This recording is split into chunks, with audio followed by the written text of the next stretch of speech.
พูดถึงราชฉานหลายคนอาจจะนึกถึงภาพภูเขาสวยๆวัฒนธรรมที่เป็นเอกลักษณ์ใช่ไหมครับแต่รู้ไหมครับว่าเบื้องหลังความสวยงามนั้นเนี่ยมันมีเรื่องราวความขัดแย้งที่ยาวนานมากๆเลยนะคำถามก็คือทำไมล่ะทำไมการต่อสู้ที่นั่นมันถึงไม่เคยจบสิ้นสักทีวันนี้เราจะมาหาคำตอบเรื่องนี้กันครับเอาละครับก่อนจะไปถึงจุดที่ขัดแย้งกันในปัจจุบันเนี่ยเราต้องย้อนเวลากลับไปดูอดีตกันก่อนย้อนกลับไปไกลเลยครับสู่ยุคที่ชาวไทยใหญ่หรือที่เราอาจจะรู้จักกันในชื่อชาวฉานเขาเคยมีอาณาจักรเป็นของตัวเองที่รุ่งเรืองมากๆเลยครับคือต้องบอกว่าประวัติศาสตร์ของชาวไทยใหญ่นี่ไม่ธรรมดาเลยนะครับไม่ใช่แค่กลุ่มชาติพันธุ์กลุ่มเล็กๆนะแต่เคยเป็นมหาอำนาจเลยล่ะครับดูสิครับตั้งแต่ศตวรรษที่10ก็ตั้งสหพันธรัฐโกสัมพีได้แล้วพอมาถึงช่วงศตวรรษที่13ถึง16นี่คือยุคทองของจริงเลยมีอำนาจคุมพม่าตอนบนทั้งหมดโอ้โหพีคสุดๆก็คือปี1527ที่สามารถยึดอาณาจักรอังวะได้เลยทีเดียวใช่เลยครับภาพนี้แหละที่ต้องจำให้ขึ้นใจเลยนะชาวไทยใหญ่เขาเคยเป็นผู้ปกครองครับไม่ใช่ผู้ถูกปกครองการที่เขาเคยมีอำนาจมีดินแดนเป็นของตัวเองเนี่ยมันทำให้เราเข้าใจได้ลึกซึ้งขึ้นเยอะเลยครับว่าทำไมการสูญเสียเอกราชในเวลาต่อมามันถึงเจ็บปวดขนาดนั้นแต่แล้วทุกอย่างก็เปลี่ยนไปครับเมื่อมีมหาอำนาจจากที่อื่นเข้ามา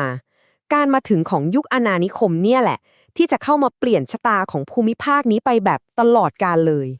อังกฤษเขาก็เข้ามาปกครองใช่ไหมครับแล้วก็ใช้แผนที่ที่เรียกว่าแบ่งแยกแล้วปกครองคือเขารวบรัฐต่างๆของชาวไทยใหญ่เข้าด้วยกันตั้งชื่อว่าสหพันธรัฐชาน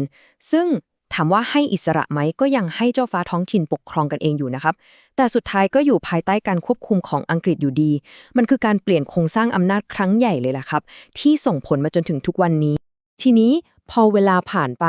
กระแสเรียกร้องเอกราชมันก็แรงขึ้นทั่วเอเชียยุคอาณานิคมก็ใกล้จะจบลงเต็มทีและช่วงเวลานี้เองครับที่เกิดเหตุการณ์สำคัญมากๆที่จะมาตัดสินอนาคตของรัชฉานนั่นก็คือการทำสัญญาปางหลวงซึ่งเป็นเหมือนความหวังใหม่ของการสร้างชาติร่วมกันเลยครับแล้วก็มาถึงปี1948ครับปีที่สหภาพพม่าถือกำเนิดขึ้นมาอย่างเป็นทางการ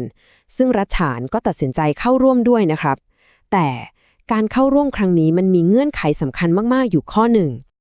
และนี่แหละครับคือหัวใจของเรื่องทั้งหมดเลยข้อตกลงปางหลวงเนี่ยมันไม่ใช่แค่กระดาษแผ่นเดียวนะครับแต่มันคือสัญญาใจ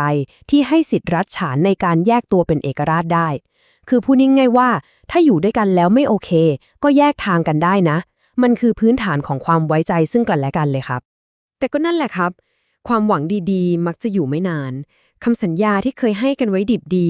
กลับถูกฉีกทิ้งเหมือนเป็นแค่เศษกระดาษและวินาทีนั้นเองครับที่เป็นจุดเริ่มต้นของความขัดแย้งที่ลากยาวมาจนถึงทุกวันนี้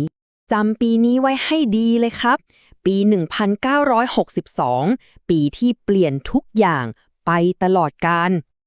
เกิดอะไรขึ้นนั่นหรอครับก็คือนายพลเนวินนำกองทัพเข้ายึดอำนาจหรือก็คือทำรัฐประหารนั่นเองครับซึ่งการรัฐประหารครั้งนี้เนี่ยมันเปลี่ยนโฉมหน้าการเมืองของพม่าไปแบบหน้ามือเป็นหลังมือเลยแล้วรู้ไหมครับว่าสิ่งแรกๆที่รัฐบาลทหารทำคืออะไรคือการฉีกสัญญาปางหลวงทิ้งแล้วก็ล้มล้างสิทธิ์ในการปกครองตัวเองที่เคยรับปากกันไว้คือความไว้ใจทั้งหมดมันพังทลายลงในพริบตาเดียวเลยครับคำสัญญาไม่มีค่าอะไรอีกต่อไปพอสัญญาถูกฉีกทิ้งแบบนี้มันก็เหมือนกับการราดน้ำมันเข้ากองไฟเลยครับนี่แหละคือจุดเริ่มต้นโดยตรงของการต่อสู้ด้วยอาวุธที่กลายเป็นเหมือนมรดกที่ส่งต่อกันมาจากรุ่นสู่รุ่นคือในเมื่อคุยกันดีๆก็แล้วสิทธิที่เคยมีก็โดนยึดไปหมด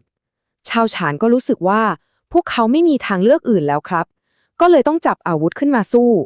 ตั้งกองกำลังของตัวเองขึ้นมาเพื่อทวงคืนสิ่งที่พวกเขาเชื่อว่าเป็นของพวกเขามาโดยตลอดคือการต่อสู้ของชาวฉานเนี่ยมันไม่ได้เกิดขึ้นมาลอยๆนะครับแต่มันมีรากฐานที่ลึกซึ้งมากทั้งจากประวัติศาสตร์ที่พวกเขาเคยเป็นอิสระและยิ่งใหญ่มาก่อนทั้งภาษาและวัฒนธรรมที่เป็นของตัวเองและที่สำคัญที่สุดเลยนะคือการต่อสู้เพื่อสิทธิในการปกครองตัวเองที่จู่ๆก็โดนพรากไป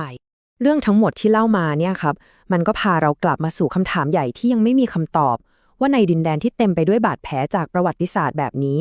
สันติภาพที่ทุกคนอยากเห็นจริงๆน่ะมันจะเกิดขึ้นมาได้ยังไง